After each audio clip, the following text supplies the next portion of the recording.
To this. My name is Dugan, and this is Shop Talk, episode number 1. What to look for when buying a bike.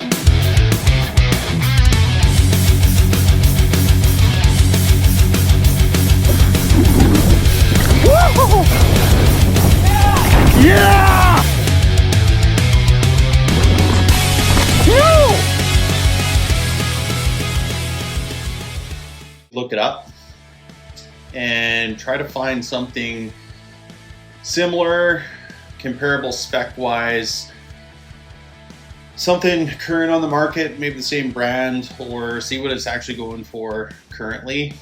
And that's going to give you a good baseline to see what it's actually going to cost new, because if you're looking used and they're asking a high price for it, it could end up not being worth it for the work that needs to be done with it.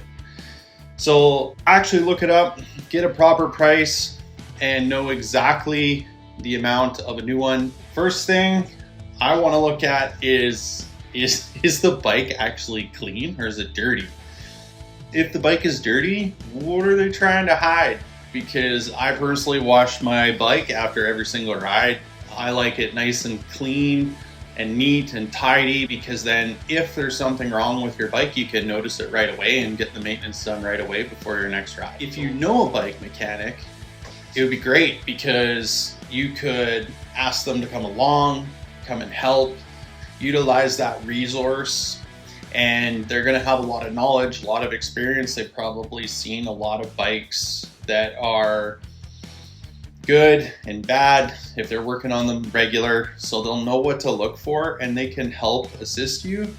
But it's still important to know that you can ask a lot of questions yourself and still assist the process and still make sure that you're getting something good, and be aware of what you're looking for so that you personally get a good bike. Understand the story of the bike. It's super important to figure out what is actually going on with the bike, because it is what it is, and you're going to see whatever you see on the bike is what you see in front of you. There isn't much to hide on the bike. Start asking a ton of questions. That if I was going to look at a used bike, I would start asking. These are just examples of ones that you could personally ask, and let's expand on just asking a ton of questions. Did you buy it new? And if they did, that's awesome. So if they bought it new and you know the bike shop, or maybe you're in the similar region or area, or you know the bike shop that they specifically got it from, that's great. Maybe you can call the bike shop and ask them if there's any information that maybe there was some major repairs or something that went wrong, or something that they could make you aware of some of the information that maybe it's not being disclosed when you're actually going to buy it. So it just gives you another resource to look into the bike and get you the most information as possible. Another question, is it stolen? And this is a massive question. Bike thieves suck. But it's important for you to actually find out if the bike is stolen or not, because if you purchase the bike and it is stolen, you're going to be out X amount of dollars, whatever you paid for it, because one, the person whose bike it is, they're not happy and they want their bike back. Somebody sees you riding that bike and it gets reported to the authorities, and the authorities come and say, yeah, that's the serial number that matches the description. And all of a sudden now the bike goes back to its owner, you don't get your money back. So is the bike stolen? You need to do your due diligence to actually find out and make sure it's not a stolen bike. Another question, are you the second owner? Which could start to tell you a little more of the story of the bike, because if they're the second owner, maybe they can tell you about the first owner. Maybe the first owner had a injury and got rid of the bike right away, which was okay, so there wasn't much usage on the bike. If the first owner rode it and then they decided to upgrade and then they sold it and then now they've rode it the bike could have a lot of usage and a lot of wear and tear on it. So start to kind of build that story of what's actually happening with the bike. What have you fixed on the bike?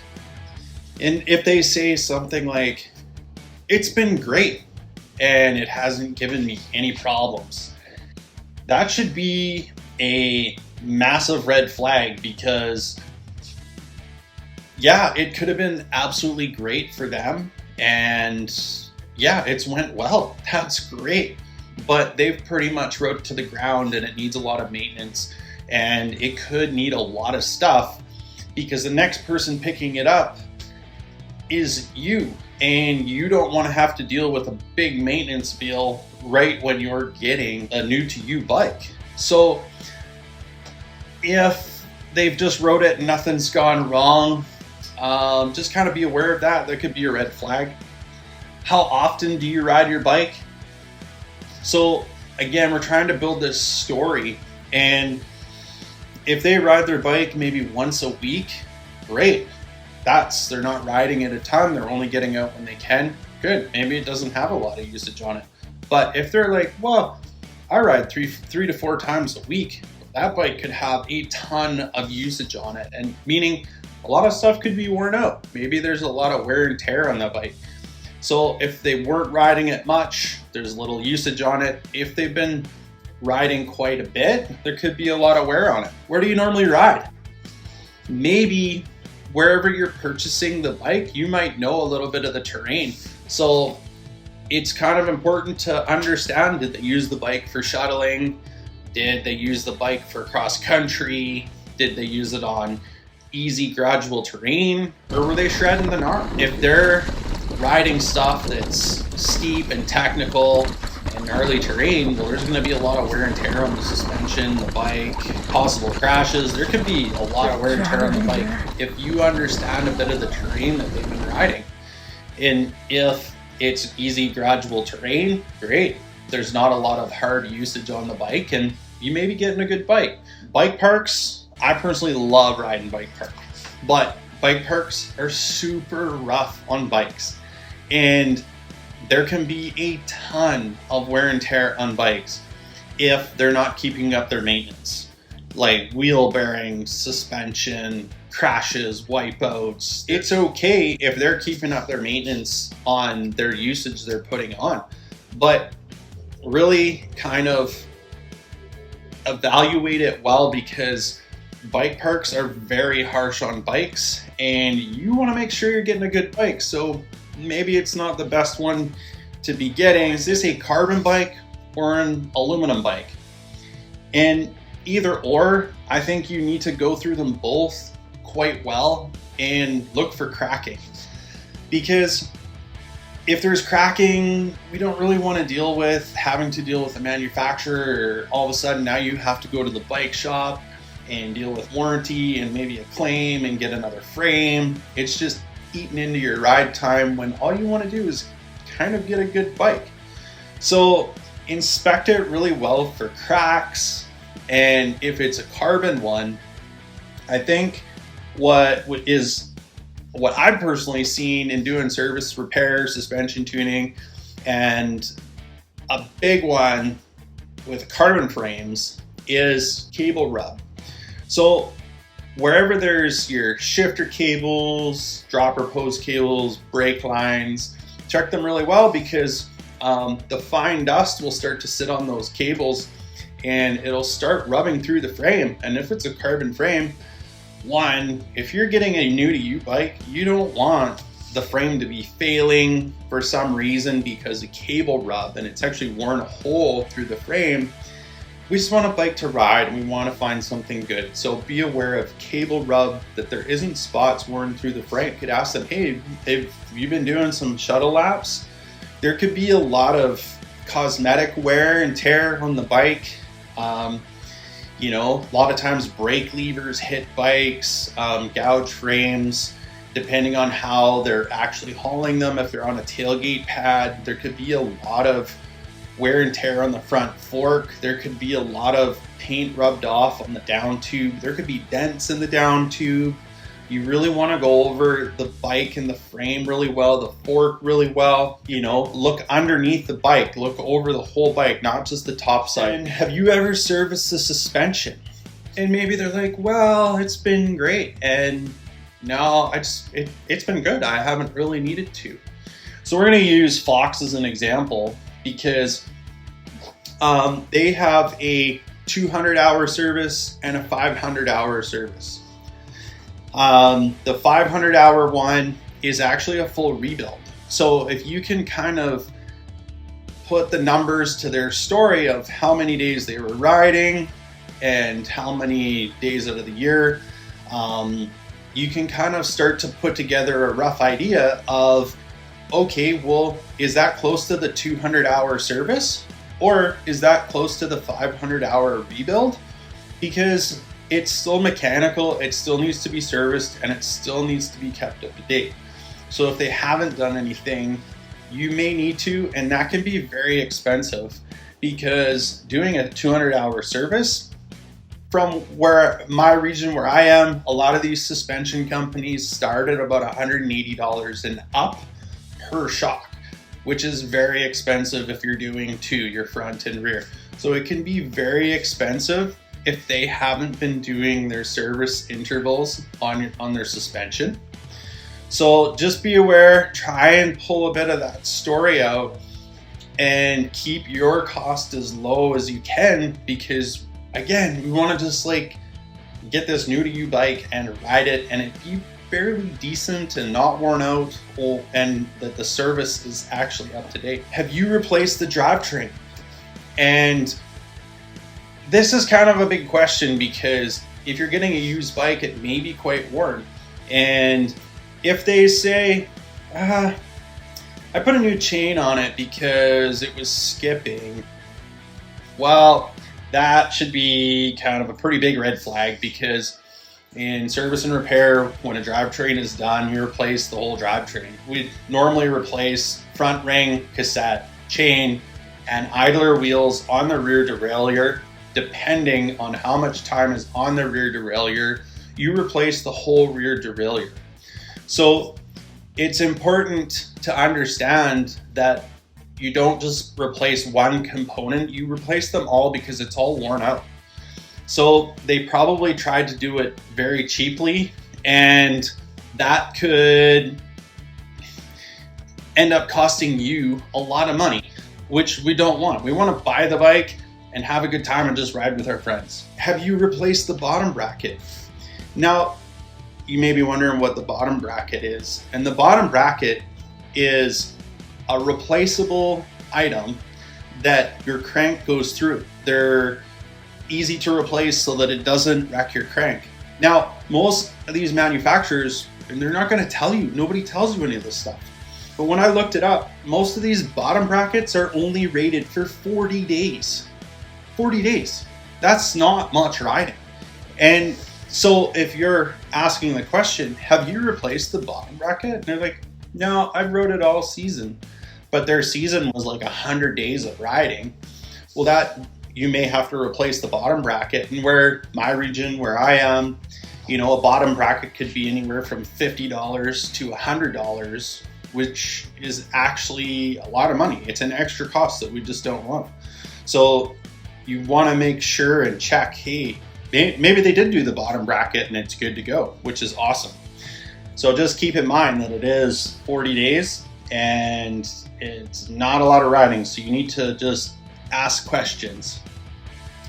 Another thing when you're looking at the bike, another question that comes to mind for me is, does the dropper post actually work? You know, hit the actual remote on the handlebar and actuate the dropper post, actually try it, make sure it's functioning. It doesn't really matter which type of a dropper post it is, if it's hydraulic, mechanical, or a cartridge style. We just want to make sure that it's functioning, it's working, and that everything's working properly, because a dropper post can be super expensive, anywhere from like $200 and up if it's not working. And if they say, oh, Oh, it's not much to fix it. No, it's okay. Like you can find one pretty cheap or just get one on Marketplace. Yeah, but we don't want to. We want to hop on the bike and ride. So I would definitely check to make sure it's actually functioning, actually working, that it's not broken, because it's pretty expensive to put another one on, even a used one. Have you serviced the brake calipers or put new brake pads in? And this is kind of, especially on a used bike, you're going to be going through brake pads. It's a wearable item. That's okay. But most of the manufacturers recommend that every time you go through a set of brake pads, that you service the caliper, because what happens is the brake dust collects on the pistons and it jams in the square cut seal. So it's important to actually service the caliper so the pistons recenter and function correctly when you do put your new pads in, so that you don't get brake rub. And if they haven't been doing that, that's going to be a cost that's going to cost you if you have to service both brake calipers and also put new brake pads in.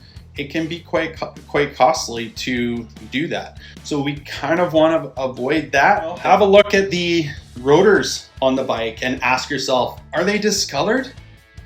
Are the rotors discolored? Do they look brownish kind of, or kind of a bluey gold color? You know, because have they been heated up? Are they discolored?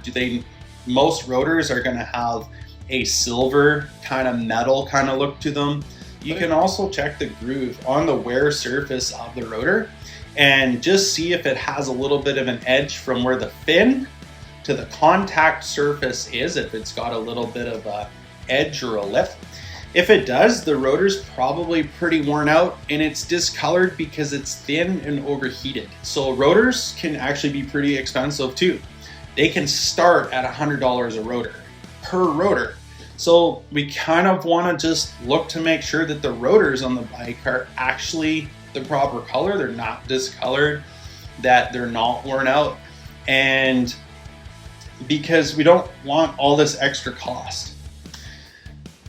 Have you ever retensioned the spokes? This is another good one you can ask them, because the spokes on your wheel need to stay at proper tension so that the wheel is strong. If it comes untensioned, your wheel isn't strong. So periodically you need to have your spokes checked so that you are holding equal tension on the rim. So if they haven't been doing that, you have a big chance of the wheel not performing correctly, buckling, not working right. So it's important to have your spoke tension correct on both wheels, front and rear. You know, ask yourself, are the rims straight or do they have a wobble? Now, you can spin the wheel, you can lift the bike and spin the front wheel, spin the rear wheel, and ask yourself, do the rims look straight? Do they have a wobble? Generally, on a truing stand, if they have a little bit of a wobble, you can probably fix that on a truing stand. It's not going to be too bad. But another one I want to bring up is ask yourself, are there any dents in the rim?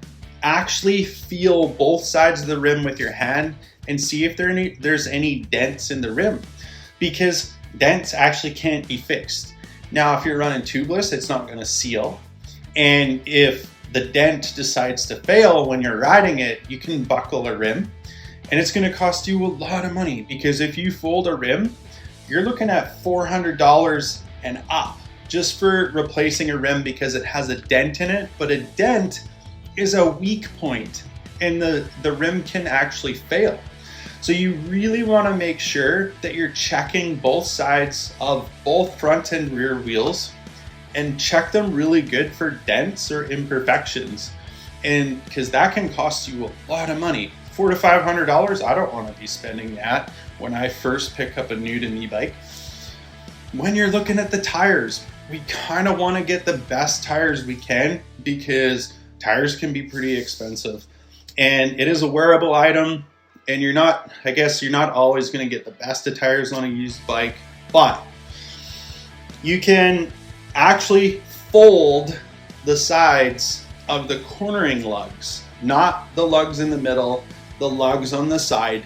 Fold them outward and see if they're actually ripping or tearing, And if they are ripping or tearing and pulling off, the tires probably, it may physically look good. It may look like a real tire, like a new tire. It may look fine, but if those lugs are ripping off, you're gonna lose all your cornering and the tire's no good. You're gonna wanna take it for a test ride.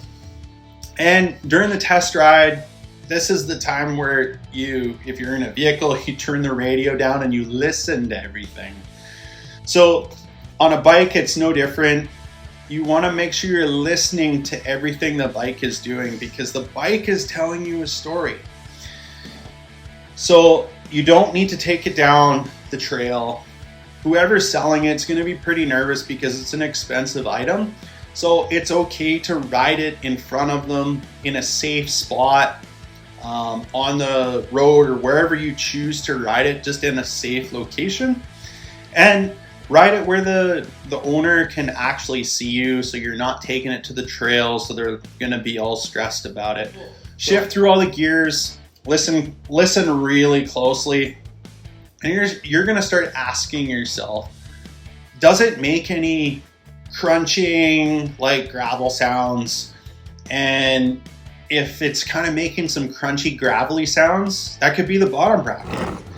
Maybe they said they did the bottom bracket, but if all of a sudden now you hear this crunching noise, well, no, it needs a bottom bracket. Do you hear any chirping or squealing sounds?